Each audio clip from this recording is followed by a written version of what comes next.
ایک صاحب کو تکلیف ہوئی، کہنے لگے حدیث سنو۔ کیا حدیث؟ وہ حضور صلی اللہ علیہ وسلم فرماتے ہیں کہ میدان محشر میں میں حوض کوثر کے سامنے پاس رہوں گا، لوگوں کو جام کوثر پلاؤں گا۔ کچھ فرشتے چند لوگوں کو گھسیٹتے ہوئے جہنم کی طرف لے جائیں گے۔ حضور صلی اللہ علیہ وسلم پوچھیں گے، ارے یہ میرے ساتھ اٹھے بیٹھنے والوں کو کہاں لے جا رہے ہو؟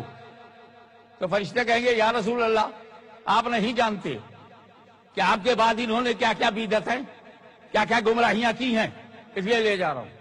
دیکھو فرشتہ کہہ رہا ہے یا رسول اللہ آپ نہیں جانتے۔ اگر فرشتہ کہہ رہا ہے کہ آپ نہیں جانتے تو غیبدہ کیسے ہوئے؟ یہ حدیث پیش کرتے ہیں۔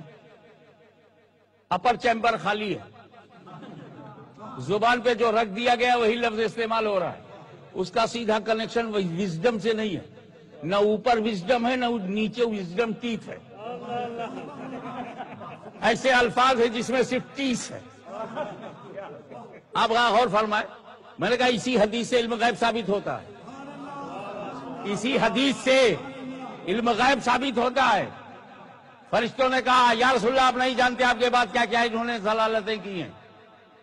سب سے بڑی ضلالت تو یہ کہ ضلالت ہی کا نام ہدایت رکھ دیا۔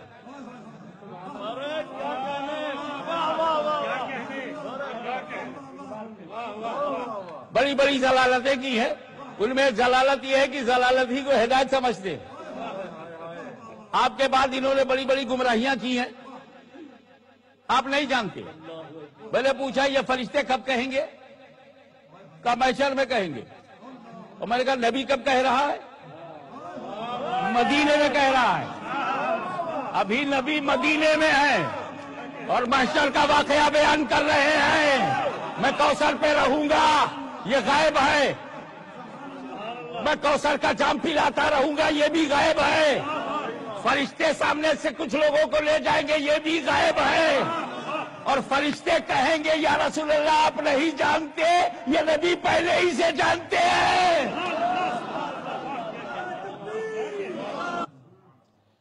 حضور صلی اللہ تعالی وسلم ایک قبرستان سے گزر رہے تھے، ہی واز پاسنگ گریو یارڈ، کھڑے ہو گئے، ادھر ادھر دیکھا، ببول کا پیڑ نظر آیا، تازہ تازہ، ایک برانچ توڑی، اس کے دو حصے کیے اور دونوں کو قبر پہ ڈال دیا اور آگے بڑھ گئے۔ صحابہ کرام پر میرے ماں باپ قربان، چپ رہتے تو بھید بھید ہی رہتا۔ نبی کو جو کرنا تھا کر گئے، بتایا کچھ نہیں، بڑھ گئے۔ صحابی نے پوچھا یا رسول اللہ معاملہ کیا ہے؟ بولے ان دونوں قبروں پہ عذاب ہو رہا ہے۔ عذاب دیکھ لیا نبی نے۔ کوئی ٹیکنالوجی آپ کے پاس نہیں جو قبر کا عذاب دیکھ لے۔ تو جب سائنٹسٹ باکار لوگ نبی کی طرح نہیں ہے تو بیکار لوگ نبی کی طرح کیسے ہوں گے؟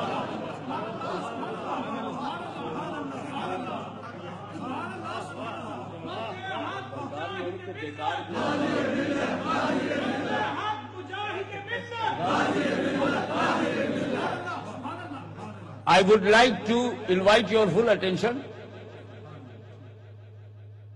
ان دونوں قبروں پہ عذاب ہو رہا تھا، یہ دو ایسی غلطیوں میں پھنسے تھے، چاہتے تو بچ جاتے، بات بڑی نہیں تھی لیکن یہ بچے نہیں، اس کا عذاب ہو رہا۔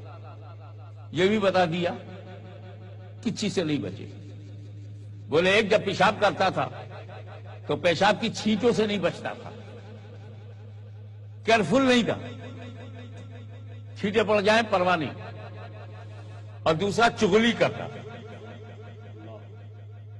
ادھر کی بات ادھر، ادھر کی بات ادھر کرتا تھا۔ یہ بیک بائٹنگ، یہ چغلی، یہ لڑانے والی باتیں یہ میرے نبی کو پسند نہیں۔ بولنا ہے تو منہ پہ بول، غلطی میری ہے، کریکشن میرا ہونا چاہیے۔ میری غلطی قاری زمان صاحب کو بتاؤ گے تو میری کیسے کریکشن ہوگی؟ مجھے بتاؤ۔ چغلی کھاتا۔ اب میں نے اس پر جو تازہ شاخیں گاڑی ہیں تو سنو، ہر سب شاداب